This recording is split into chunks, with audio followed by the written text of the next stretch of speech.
Hey everybody, it's Nick. And it's Leah. So, big announcement. We are going to be doing our first live show ever in November. First live show ever. And we are thrilled to be part of the New York Comedy Festival. We're so excited. I mean, that's a big deal. Very big deal. We're so grateful to be a part of it. And we're going to do it at the New York Comedy Club in New York City. Which I love New York Comedy Club. It's like my home club. It's where I started. It's a great time. So go to our website, wereyouRaisedByWolves.com/live, and you can see all the details and get some tickets. We cannot wait to see you there. We really can't. So see ya on Wednesday, November 8th in New York City. Yay!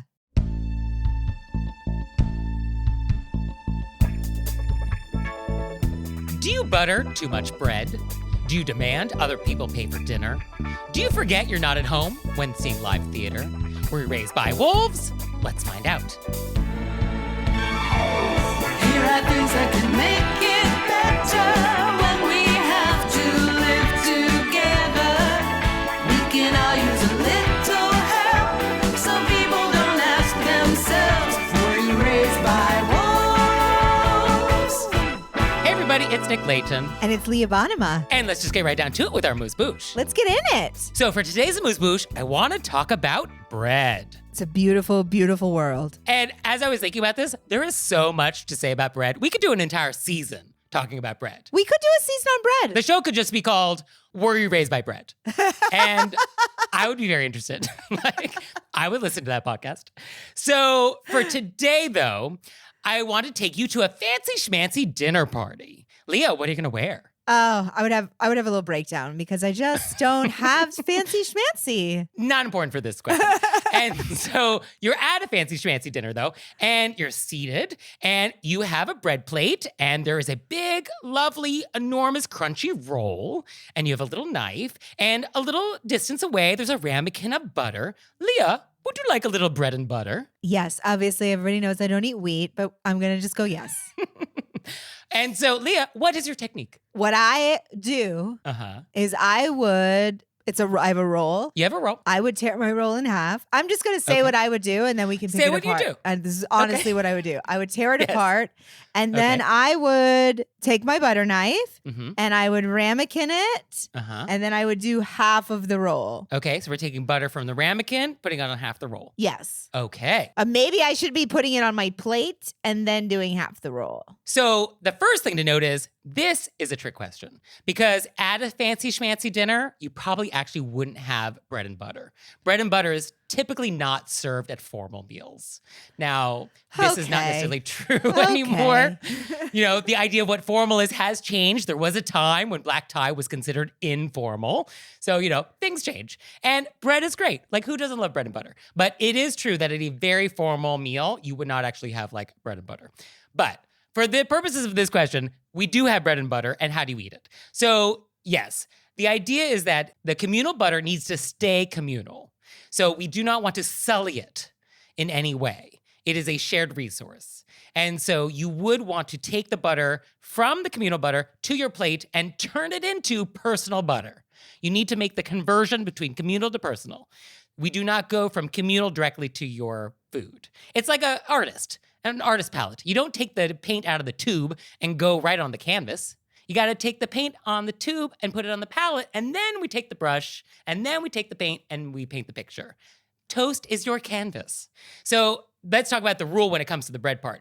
The general rule when it comes to bread is that you never cut it with a knife. So it's good that you were ripping. I'm a ripper. And the rule is that you only break off a little piece of the bread you're about to eat in either 1 or 2 bites. So the idea is that you just prepare the little bite with the butter or the jam or the Nutella or whatever it is as you're eating it and as you go along. You do not prepare the full thing all at once. I nailed that part. Well, I do believe I heard you say you were going to butter half the roll. Yeah, that's 2 bites.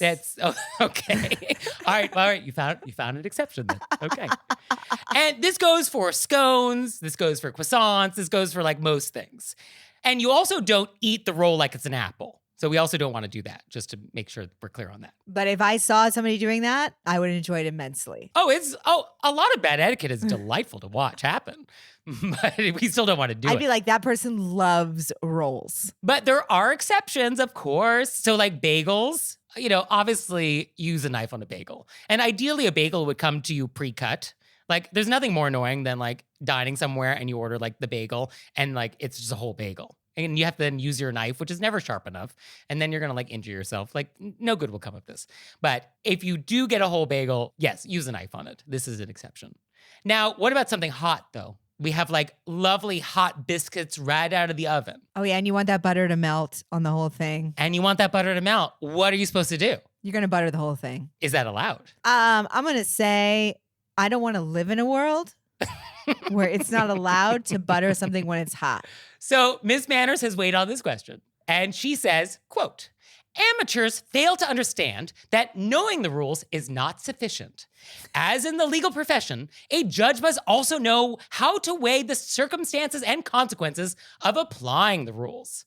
A polite person may sometimes be forced to choose between conflicting etiquette rules, in which case the correct one is the one that least inconveniences others.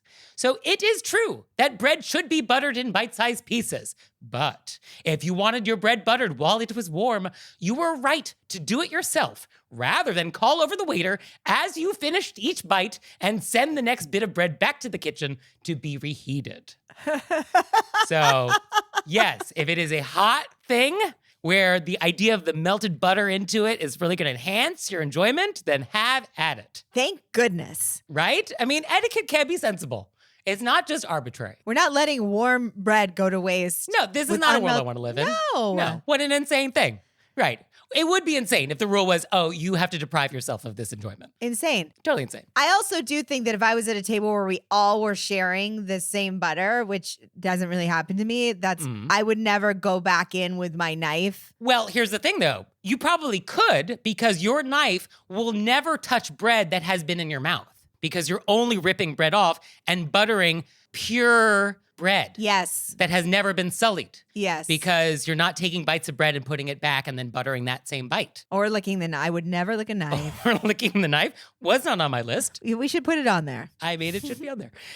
So yes, that's why if there was no knife that went with that ramekin and everybody had to use their own personal butter knife, as long as you're mindful of not getting your crumbs into the main butter, you know, as long as there's not like a crumb problem, you're not going to get mouth saliva into that ramekin because you're only buttering as you go along. And so this actually solves that problem, which is another reason why we do this. Oh, good. So either way works. Now let's talk about toast. This is another area where there are some exceptions available. I feel like I would file toast under the warm roll category. Well, even if the toast is not warm, because often when we're having toast at breakfast, like I'm not ripping off a little piece of toast and then putting it in my mouth. Like you kind of eat the whole piece of toast and you'd like take a bite and you might set the toast down. And like, that's how we eat toast. And it's sort of like, that's fine. But to be elegant about it, you would prepare just the section you're about to bite with butter and jam as you go along. It is considered inelegant to prepare the entire surface area all at once. So the same idea of sort of preparing as you go along does sort of still apply in a toast circumstance. I just realized that I could name my next comedy album Inelegant because I think that's all of my favorite things are inelegant. I would want to do the whole toast because then it like your toast is warm and then the butter would melt into the little toast crevices. Well, as we've established, if the whole thing is hot and the melted butter is going to be a factor here, then have at it, butter the whole thing. And I'm not eating not warm toast because that's a sandwich. Well, but very often toast just comes sort of room temperature, in which case you're not going to get a melting effect. Leah's now making a face as if like she's never heard of this. I feel like I've been in many dining experiences where my toast is not piping hot. It's not hot enough to melt butter. Am I doing it wrong? Yes. Am I going to the wrong places? I'm sorry. Okay. I mean, I really got to like reevaluate my life and my choices, I guess. Wow. So that's basically like bread in a nutshell. Now, I did read this fun story about Emily Post. And Peggy Post, her great-granddaughter, tells a story in one of her books where Emily was dining with a group of, quote, notable ladies. And at this meal, at the end of the meal, one of the ladies turned to Emily and was like, "Why, Mrs. Post, do you know that you've been eating from my bread plate the entire meal?" And apparently Emily said, "Well, isn't that just like me?" And Peggy Post tells the story as an illustration of like not responding to rude things with more rudeness. And that's true. It's pretty rude to like correct people's manners. But I read this and I'm like, Emily, what are you doing eating from the wrong bread plate? Like, do you not know that the bread plate's on the left? Like, if you don't know this rule, like, what hope is there for the rest of us? Also, I think we can all put that in our pocket for when we do something silly. We're like, oh, Emily posted from the wrong plate and it's Emily Post. Oh, it's just like me. Yes. But it's just like, Emily, really, it's not that hard. Like, that's such a basic rule. And if you don't know that, like, what do we do with this? What do we do with this information? Yeah, but sometimes you get swept up in the moment. Maybe a hot conversation started and then. Oh, I don't believe Emily Post ever got swept up in anything. Well, clearly she did. And yeah, who were these notable ladies and what was this They meal? must be very notable. Very notable, where she just got all flustered and just didn't know her right from her left. And which role is mine? Who can say? Oh, Emily. Happens to the best of us. If it can happen to her, yeah, none of us are safe. I think as a goal, all of our listeners and Okay. you and I, Nick, we should all try to drop the, oh, isn't that just like me at some point during this week. Okay, I accept your challenge. Yeah. Because it really applies to a lot of things. It really does. Yeah. It can work in so many situations. Okay, all right, I'm gonna try this and I'm gonna report back and I'll let you know how it goes. I look forward to it. Me too.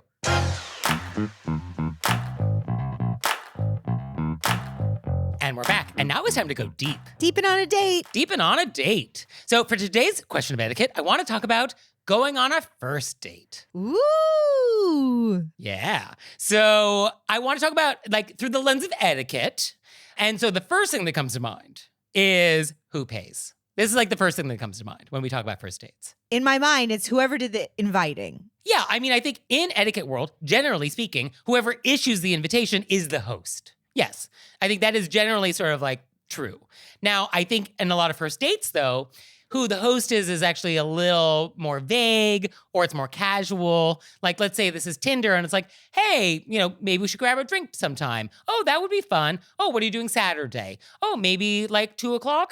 And so in that exchange, like, is that really a host-guest relationship? You could get the first round. I could get the second round. Right. So I feel like that is a nice way to do it. I am aware that there are a lot of people who do decide to do a full dinner as a first date, which, I mean, do it if you want. I think the idea of being stuck with somebody for 90 minutes or 2 hours or however long this dining experience is, and you don't know them that well, and like, oh, could that be torture?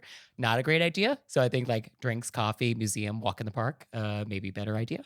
But yes, I think you get the first round, I get the second round. That's nice. I think that everybody likes to be treated. Sure. It's a nice feeling to have somebody treat you. Yeah. And then I think also when I was still going out on first dates, I was always prepared to pay for half. Yes, I think it is important to not have the expectation that you're being treated.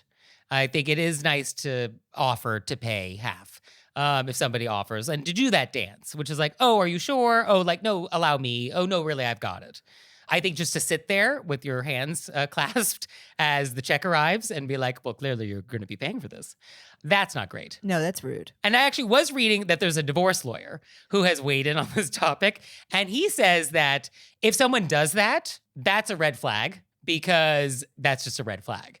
And you've learned a lot of information for $20 or $30 or $40 that will save you thousands of dollars in alimony later on. And so if somebody just like is entitled to have the meal paid for, like, oh, this is good to know. Yeah. Yes. And it needs to be a sincere, like, oh, I actually do want to pay half. It can't be like a half, like, pretend to reach sort of thing. Oh, no, I mean, mean it. Yeah. And then if somebody insists and you're comfortable with it, okay, thank you so much. I'm getting next time or whatever. Yeah, getting the next time is nice. Or like, oh, there's a great gelateria around the corner. Like, let me buy some ice cream or like whatever it is. Now, there are people that do feel very strongly that like a certain person on the date should pay. So like, if you feel that, oh, the man should always pay on the first date, or the man should pay for every date until we're exclusive, or whatever it is that you feel, then you should feel that, and that's fine. Because it's very important for you to be dating somebody who is on the same page as you. Yes. If you're on a date with somebody who is not on that page, well, then that's great information, and now you know something. And the whole point of dating is to know who you click with. And so if you want somebody to always pay, and that's your expectation, and they don't, well, then asked and answered. I think that's such a great point. So money aside, the next thing on my list is put your phone away. Yeah, put your phone away. Just put your phone away. Yeah. Would you please do that? And etiquette 2.0, don't pull your phone out at any point while you're with them on the date. Wait until you have departed. because we have gotten questions from listeners, which were more just vents, where people went on a first date and they thought it went well, and then the person whips out their phone, and then there's like a billion notifications on Tinder on their phone, and that doesn't feel nice. Because it's sort of like, oh, in your pocket, your phone's been dating all these other people while we've been having drinks. And like, that doesn't, it's not a good optics. Like, it's just one of those things that we want to pretend is not happening, like so much of etiquette. And so just like, don't pull out your phone at any point. I like that very much. Yeah, I think it's just a nice courtesy. Wait until you're in a relationship and then you can just be at the table together, both on your phones entirely. Right, not talking at a nice meal. Yes, welcome to marriage. So yeah, something to look forward to. But yes, don't whip out your phone. And I would also say, do not whip out your phone to check something on Wikipedia or in reference to a conversation. Just really actually hold it all. Because things change when that device hits the table, and it's not good. You're trying to connect with somebody who is live in front of you, IRL. And the phone just makes that harder. Sometimes it's hard not to Google something if you're both talking about a movie and you can't think of the name of the actor, and then it's like a brain worm where you're both like, Steven Seagal. You know what I mean? I just can't think of it. I mean, I guess if you both want to whip out the Google, I mean, okay, I'm not there. I don't care. It doesn't affect my life. Then you could go, should we Google it? And then you Google it and they say, give me the first letter. And you give them the S, and then they guess Steven Seagal, and then fun. Okay. And then you put your phone away. Okay, I mean, that sounds perfectly charming and lovely. Okay. The other thing to note is just the conversation ball. Have we talked about the conversation ball? Throwing it back and forth? Yeah, throwing it back and forth. Yeah, so there's a ball of conversation. And a good conversation involves throwing it back and forth. And many people are very bad at this. Oh, yes. Oh, horrible. And so you just want to be mindful that you have the conversation ball and you want to gently toss it to the other person. And then they have the conversation ball and then they toss it back to you. And that is fun. What often happens is someone keeps the conversation ball or they slam it into the ground. And then you have to pick up the conversation ball and then like say some nice things and then toss it back to them and then they slam it into the ground. So that is not very fun. And on a first date, you're trying to get to know somebody. And so keeping that conversation ball in the air is like very important. We've all been on dates where you're sitting there and the person just talks at you the entire time. Yeah. And you're like, oh, this is the most boring talk show with no commercial breaks. You're like, I gotta get out of here. Right. So that's somebody who's hogging the conversation ball. And that is rude. Rude. Very rude. And I get that people get nervous. So if you get nervous, just be like, sure. I'm just going to have some questions ready. Yes. And that's totally fine. I think it is important to make people feel comfortable. And there's a lot of reasons why people do hog the conversation ball or slam it down. I just want people to be mindful that there is a conversation ball and keeping it moving is important. Yes. And so just keep it moving. Just keep it moving. And we don't ask people questions to get back to talking about us. Right. Yeah. What do you think of me? Did you make a movie last year? No. Oh, I did. Let me talk about it. Ew. Although, you know what? This is all very useful information. This is very useful information about the person. No, it's a learning. You're learning. Yeah. And then finally, let's just talk about after the date. I think sometimes dates don't go well and you're like, I'm good. That was enough for me. And sometimes there'll be no communication afterwards. Like nobody texts anybody, and that's fine. This is fizzled. That's the end of the transaction. Now, there will be times when somebody will reach out and be like, I had a great time. Let's do it again sometime. And you don't want to. And you have a choice. Do you ghost or do you respond? And I think there's a lovely, polite, yet direct response. Had such a great time.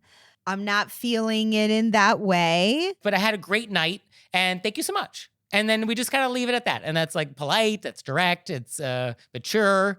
And I think that's nice. I think it is very nice. And I would like to hold space for people who've had such bad experiences with being polite yet direct that they are a little gun shy in texting that back. Mm-hmm. Because I have had a lot of girlfriends where they'll say to somebody, thanks so much. I had a lovely time with you. I'm not feeling it romantically, but I wish you all the best. And then the person gets so angry. And then the text they send back is like so mean that I just want to say I understand why some people really don't want to do it. I do think saying what you said is if you have it in you to do that, that's the best way. But if you've had such bad experiences, I've seen some of these texts. They're wild. Yeah. I mean, I guess I would like the default setting to be we don't ghost. I would like that to be the default setting. And then we do need to have space for exceptions to this.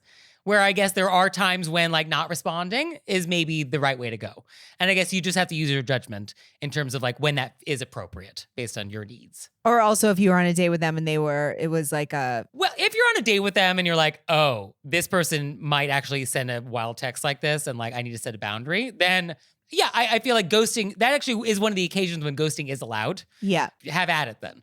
But I think if you had a perfectly nice date but just weren't into it and like you could just send a nice, polite, yet direct, like, oh, no, thank you.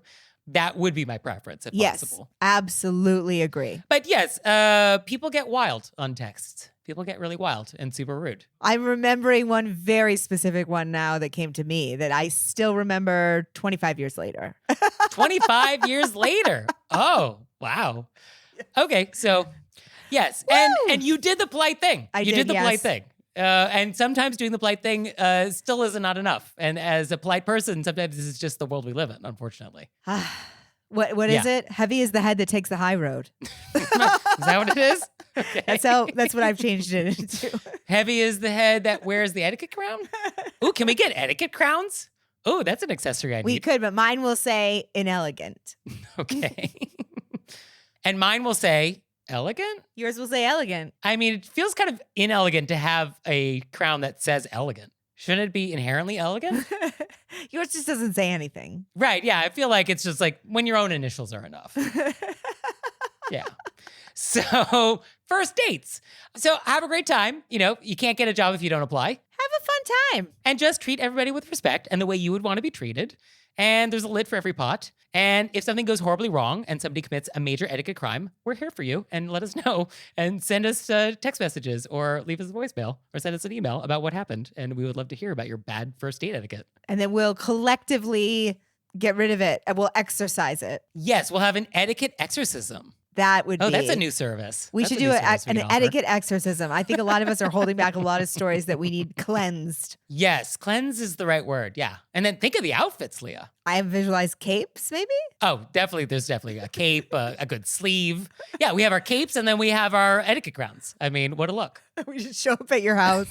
I'm imagining us as the people who came around during the plague. Totally. We'll cleanse the whole place. And I'll be like, you're a good person. Okay.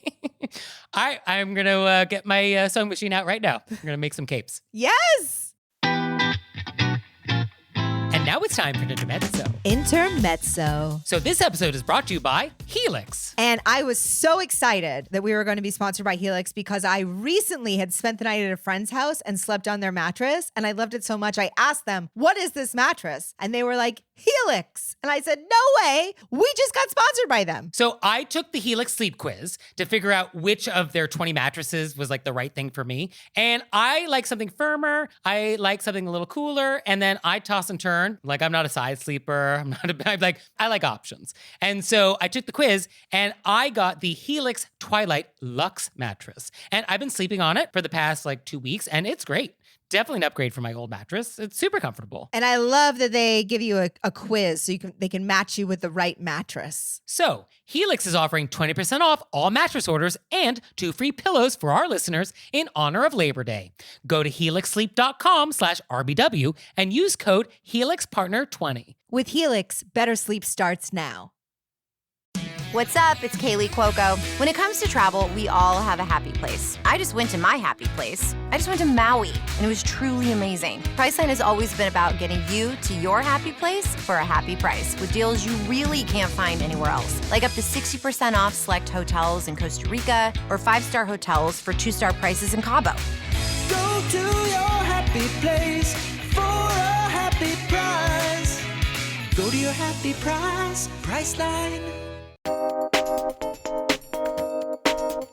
And we're back. And now it's time to take some questions from you all in the wilderness. Ow! So our first question is, quote, I'm going on a trip back home to my home state soon, but we'll be staying about 3 hours from where the majority of my family and friends are for most of the trip.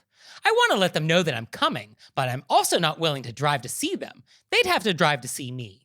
How do I announce this and open the invitation while making it clear I'm not there to do a carousel of visits to where they live, but to actually have a relaxing vacation?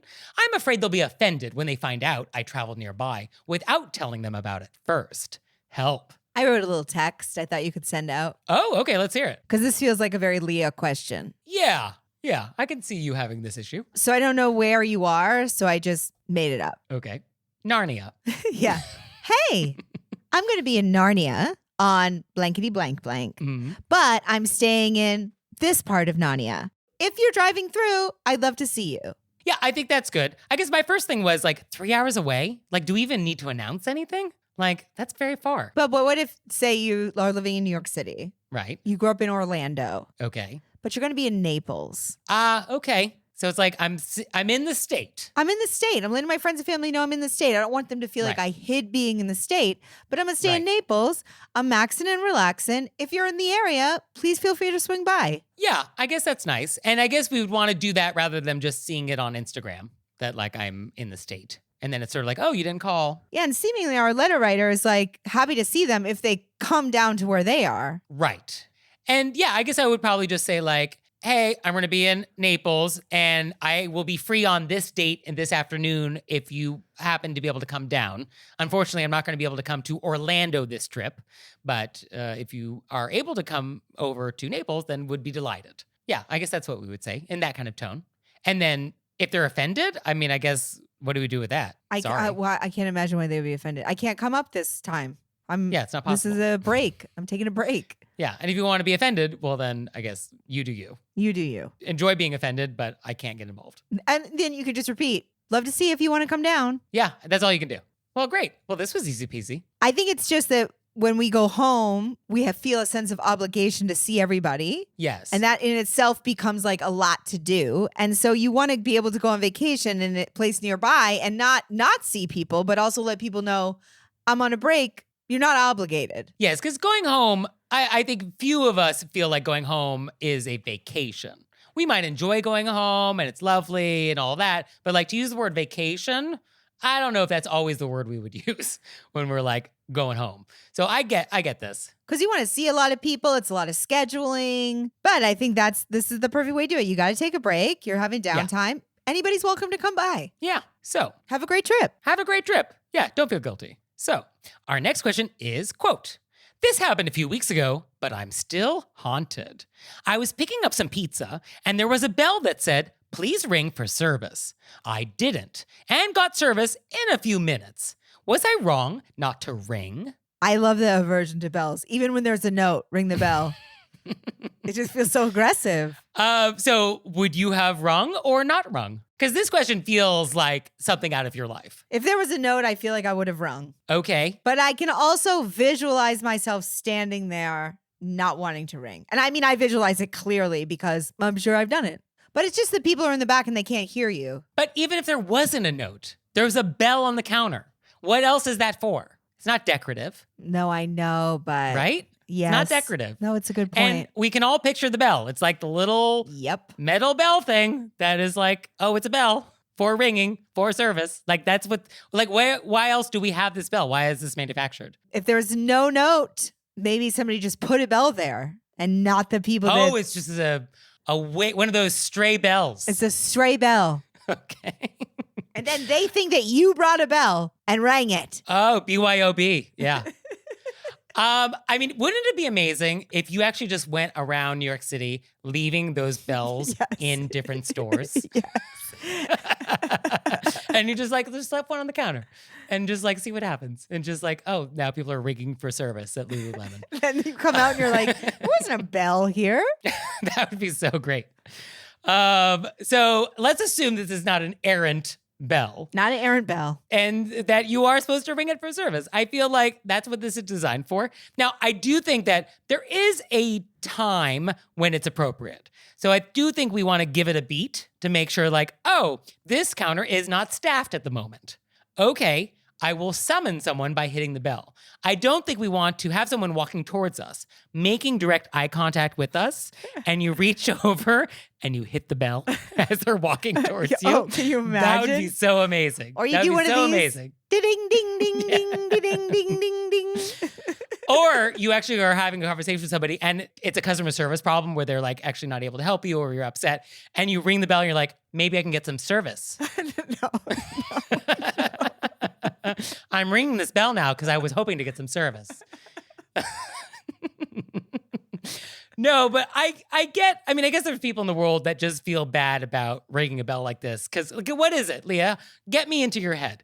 Why would you hesitate to ring the bell? What is it about it? It just feels so aggressive. The bell ding, it's like that. It's so piercing. And Oh, some are quite lovely. they are not. And Okay. like a church bell is lovely, or like those bells that but that metal bell that's like ting. So if I was at a deli and they had a church bell, would you be more comfortable? That would be way ringing more a comfortable church ringing bell that. to get some prosciutto? That would be Okay. so funny.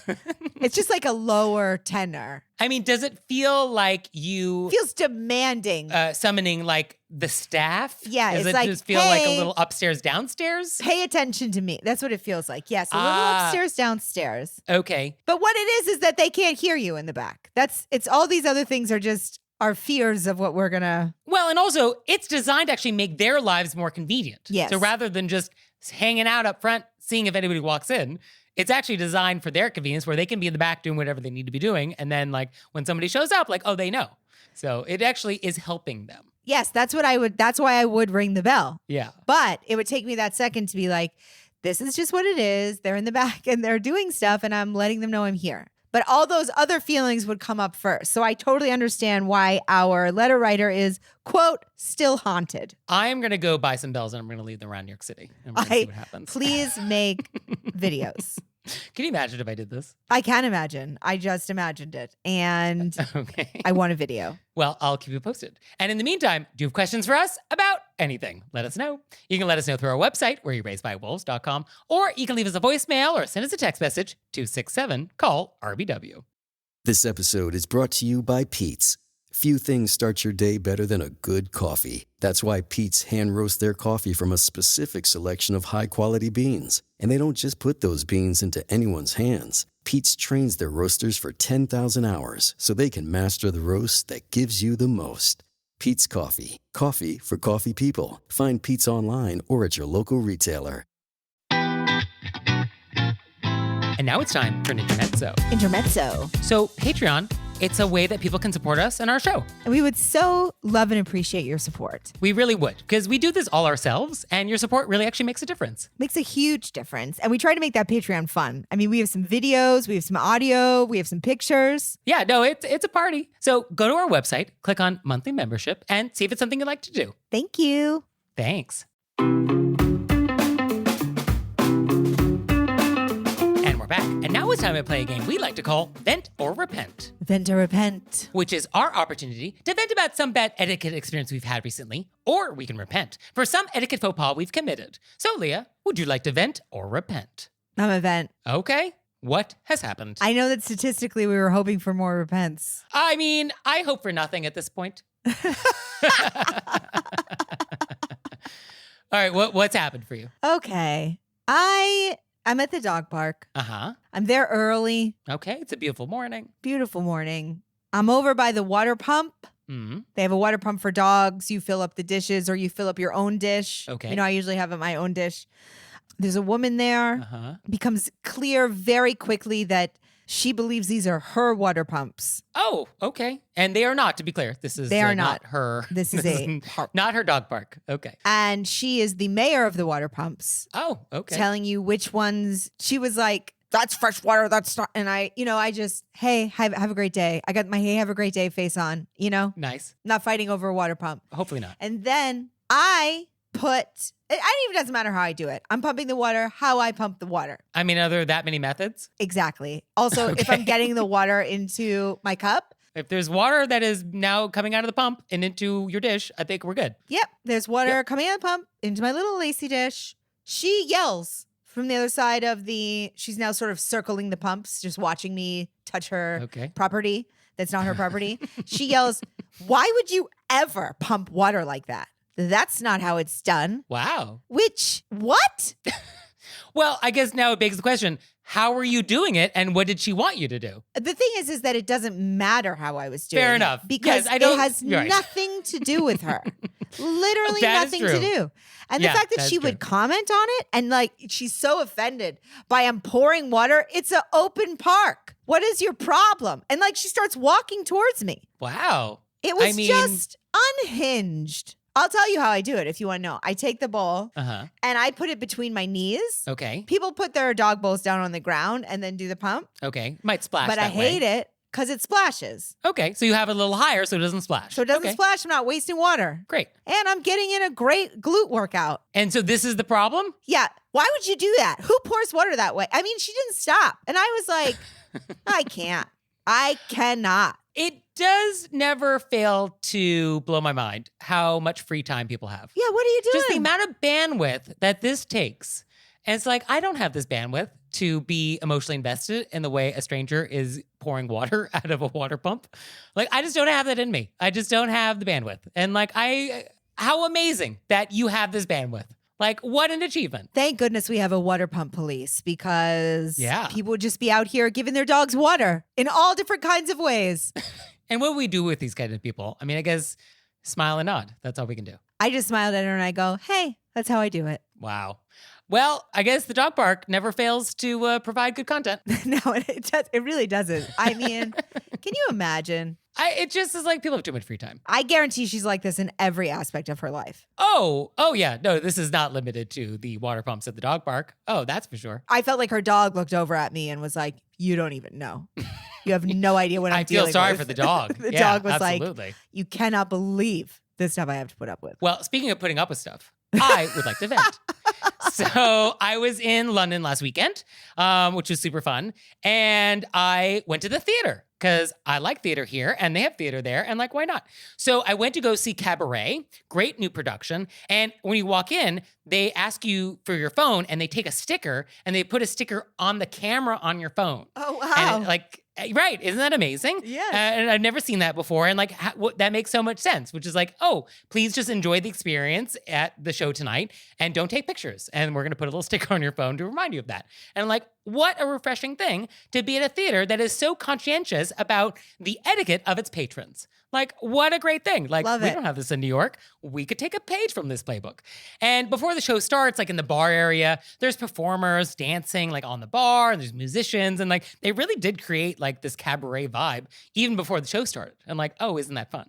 So as I then discovered, this theater giveth, but then this theater taketh away. And so one of the ways that this theater makes some money, and who am I to begrudge some profit?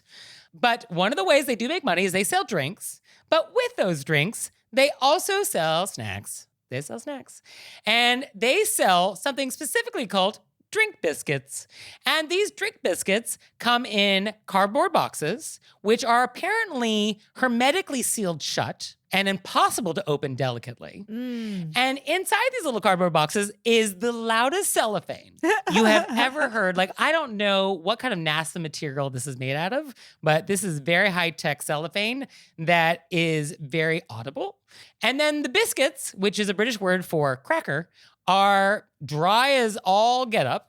And they are the loudest snap. I mean, these are fresh biscuits. I mean, I do applaud that they do have fresh merchandise. These have a nice snap. And it is impossible to eat crackers quietly. It's just not possible.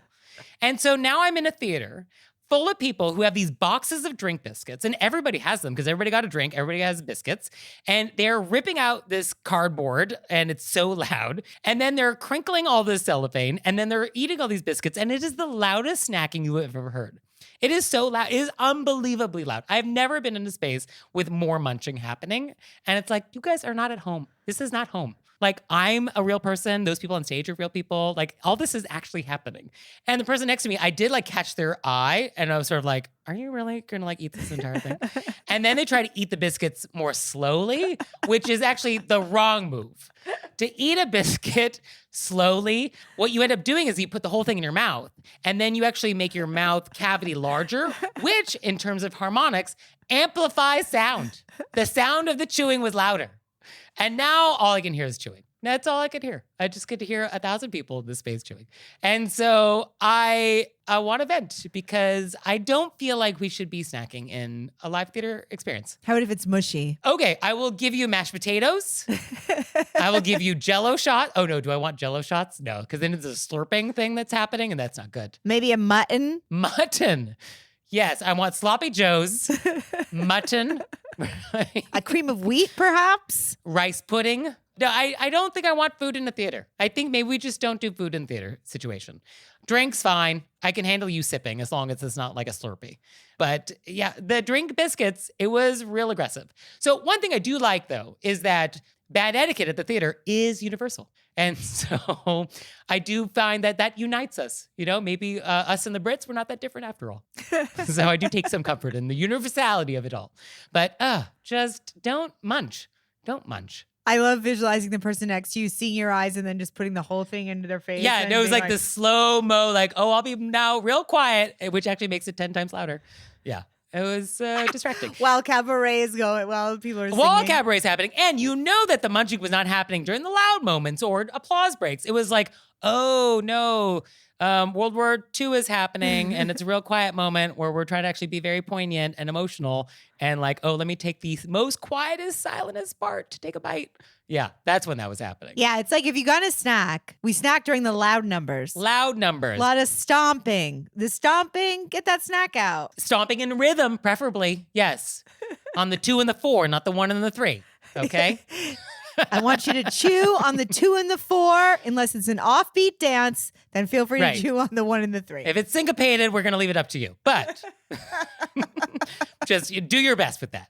I just imagined you at the top of a theater, like at the rows before people are walking down and just telling them when they can chew. On the 2 and the 4 in the second song. Actually, that's a great idea. We should have a chewing conductor. So we have a specific conductor in the audience with a baton who is going to then give you the downbeat when you can actually take a bite. Yes, and they're up at the front so the actors can't see them. Right. But if you're chewing, Yeah, just watch the baton. we have a chewing conductor. Yeah, on the downbeat, have a bite of that mutton.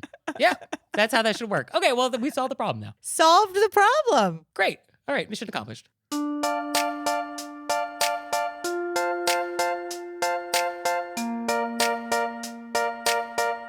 So, Leah, what have we learned? I learned that you're going to get your sewing kit out Oh, yeah. and make us some etiquette exorcism outfits. Yep. I am going to actually go to Mood, buy some fabric this weekend. Yeah, keep you posted on that. And this will be a new service that we can provide, We will show up at your house and we will provide an etiquette exorcism. Yeah. which I would really be into. Oh, this is a wonderful service. Oh, yeah. No, this is needed. I don't think anybody else is currently providing etiquette exorcisms. This is a hole in the marketplace. And now that we've said it out loud, I'm like, yes, Yes. we got to fix this for people. Yes. And I learned that the first etiquette exorcism we're going to do is on you for this message from 25 years ago. Woo! Now that it's back out of my brain, and it's definitely going to, and I think I still have it on a phone where it was texted to me with like the T9 feature. Yeah, get that StarTech out. Okay. Get this number, figure out who this was, and then figure out where they live now. I mean, there's some sleuthing involved, but I'm prepared to get to the bottom of this. We're also going to have to get our detective license in the middle of this. Well, I feel like etiquette exorcisms and detective work, I think, go hand in hand. Yes. Well, thank you, Leah. Thank you, Nick. And thanks to you out there for listening. I'd say in a handwritten note on my custom stationer if I could. He would. So for your homework this week, send us your etiquette exorcism requests. Please, we can exercise them collectively. Yeah, all together.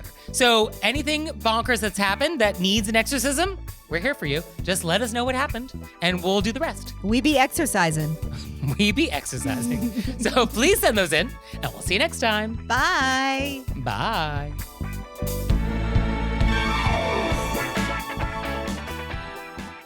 All right, Leah, it's time for Cordials of Kindness, the part of the show that you make us do, but I only give you 30 seconds to do it.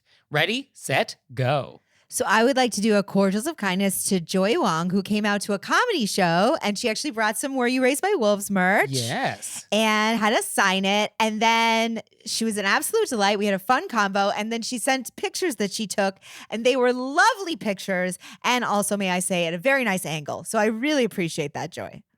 And for me, I want to give a special thank you to William Hanson. So William is the director of the English Manor, which is like the etiquette training institute in the United Kingdom. And I reached out to him because I was going to be in London. I was like, hey, I would love to meet if you're around. Maybe we'll do a coffee or like a drink or something. And he wrote back, he's like, would be so delighted. Let's do breakfast at Claridge's. My treat. And I was like, Oh, okay, that just escalated. So I had a wonderful breakfast with him, and it was so fun meeting him. And he's got a great podcast called Help, I Sexted My Boss. And he's got fun videos on his Instagram. So I'll link to all of his stuff in our show notes so you can check him out. But William, it was so delightful meeting you, and I would love to return the favor if you're in New York. And it was totally delightful. So thanks. So fun. Very fun. Oh, Leah, one more thing. What? Have you signed up for Patreon yet? I have. Me too. You out there, have you signed up for Patreon yet? No? Well, go to our website, wereraisedbywolves.com, click on monthly membership, check it out, because we would really appreciate it if you'd support our show. We love your support. We would. So please do that, and we'll see you next time. Bye. Bye.